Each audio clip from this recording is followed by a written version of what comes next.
আজ শিবচরবাসী রাস্তায় নেমেছে।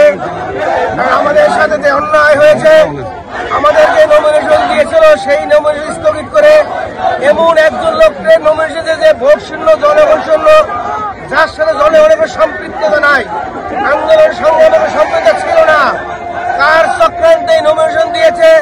আজ আমরা শান্তিপূর্ণভাবে মশাল মিছিল করে হাতিরবাগান ময়দানে মিটিং করে প্রতিবাদ জানিয়েছি শান্ত সুন্দরভাবে।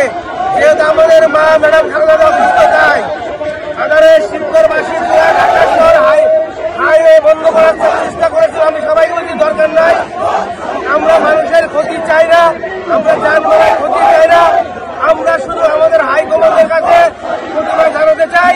তাই আজ আমরা মশাল মিছিল করে আমাদের দলের হাইকমান্ডকে জানিয়ে দিলাম, আপনারা যাচাই বাছাই করে পূর্ণ বিবেচনা করে আমার নমিনেশন আমাকে ফিরিয়ে দিন। আপনাদের সকলকে ধন্যবাদ জানাচ্ছি। মিডিয়া ভাই আপনাদের মাঝে, আপনারা এই আমার কথা, শিবচরবাসীর কথা আশা করি আপনারা সকলের মাঝে জানাবেন। আপনাদের ধন্যবাদ, ভালো থাকেন সবাই, ধন্যবাদ।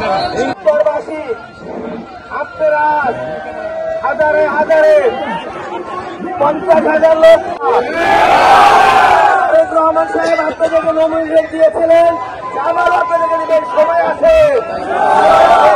শিবচর ধানের শীষের বাইরে কে হোক, তাই নমিনেশন যদি আমাকে দেওয়া হয়, আপনারা জানেন শিবচরে ধানের শীষ অবশ্যই জয়যুক্ত হবে।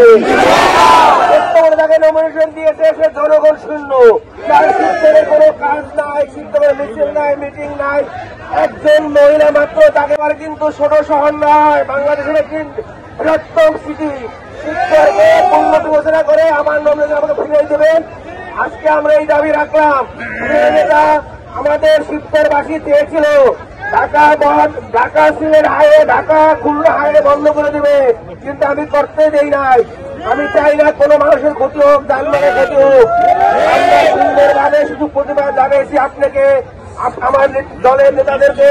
আপনারা বিবেচনা করুন, আপনারা মাঠে এসে দেখুন মানুষ কি চায়।